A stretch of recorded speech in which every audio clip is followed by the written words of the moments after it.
কামৰূপ জিলাৰ সাংবাদিকৰ পদক্ষেপ উৎকট গৰমে দহিছে সমগ্ৰ ৰাজ্যবাসীক। এই গৰমকো নেওচি এছাম লোকে প্ৰতিদিনে নিজৰ কৰ্তব্য নিষ্ঠাৰে পালন কৰি গৈছে। আৰু আজি কামৰূপ জিলাৰ এটি সাংবাদিকৰ সজাতি দলে অঞ্চলটোৰ বিভিন্ন ঠাইত জৰুৰীকালীন সেৱাৰ কৰ্মৰত তথা আৰক্ষী প্ৰশাসন পদপথৰ একাংশ বিশেষভাৱে সক্ষম লোক ৰিক্সা চালক ইত্যাদিক খোৱা পানীৰ লগতে শীতল পানীও বিতৰণ কৰে। সাংবাদিকৰ এই দলটোৰ কৰ্মক শলাগ লৈছে সচেতন মহলে। আমি এই গৰমতে আমাৰ নিজৰ কৰ্তব্য আমি পালন কৰি আহিছোঁ আৰু যিমান দূৰ পাৰোঁ আমি পালন কৰাৰ কাৰণে চেষ্টা কৰিম। আৰু আপোনালোকৰ পৰাও এইখিনি যি সহযোগ পালোঁ মানে তাৰ কাৰণে আমি ধন্যবাদ জ্ঞাপন কৰিছোঁ আপোনালোকক। হয়, কেতিয়াৰ পৰা ডিউটি কৰি আছে আজি? আমি ৰাতিপুৱা 8 বজাৰ পৰা।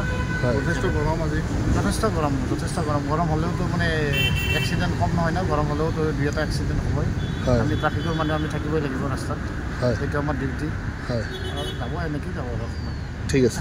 গৰমত ধৰিছে ৰাজ্য, সমগ্ৰ ৰাজ্যত এতিয়া প্ৰচণ্ড গৰম আৰু এই গৰমকো নেওচি আচলতে একাংশ যি জৰুৰীকালীন সেৱাত নিয়োজিত ব্যক্তি, আৰক্ষী প্ৰশাসনকে ধৰি যি চিকিৎসা সেৱাত জড়িত ব্যক্তি বা তথা সাংবাদিকসকল, তেওঁলোকে এই গৰমকো নেওচি নিজৰ কৰ্তব্য নিষ্ঠাৰে পালন কৰি গৈছে। আৰু আজি আমি কামৰূপ জিলাৰ সাংবাদিকৰ এটা সজাতি দলে এইসকল ব্যক্তিক আমি শীতল পানীয়কে ধৰি ঠাণ্ডা পানী এনেকে কিছু সামগ্ৰী আগবঢ়াওঁ আৰু এই গৰমকো নেওচি যাতে তেওঁলোকে উৎসাহেৰে কৰ্তব্য নিষ্ঠাৰে পালন কৰি যাব পাৰে, সেইকাৰণে আনসকল ৰাইজকো আমি আহ্বান জনাইছো যি জৰুৰীকালীন সেৱাত নিয়োজিত ব্যক্তিসকলক আচলতে তেওঁলোকে এবটলকে হ'লেও যাতে পানী বা এনেকুৱা শীতল পানীৰ যোগান ধৰি তেওঁলোকক উৎসাহিত কৰে এই গৰমৰ দিনকেইটাত, সেয়া আহ্বান জনাইছো। এতিয়া উৎকট গৰমত ধৰিছে আৰু এই গৰমকো নেওচি আচলতে একাংশ যি জৰুৰীকালীন সেৱাত নিয়োজিত ব্যক্তিক আৰক্ষী প্ৰশাসনকে ধৰি চিকিৎসা সেৱাত জড়িত ব্যক্তি তথা সাংবাদিক আৰু বহুত ধৰণৰ প্ৰতিষ্ঠানত কাম কৰা লোকসকলে এই গৰমকো নেওচি তেওঁলোকে নিজৰ কৰ্তব্য নিষ্ঠাৰে পালন কৰি গৈছে।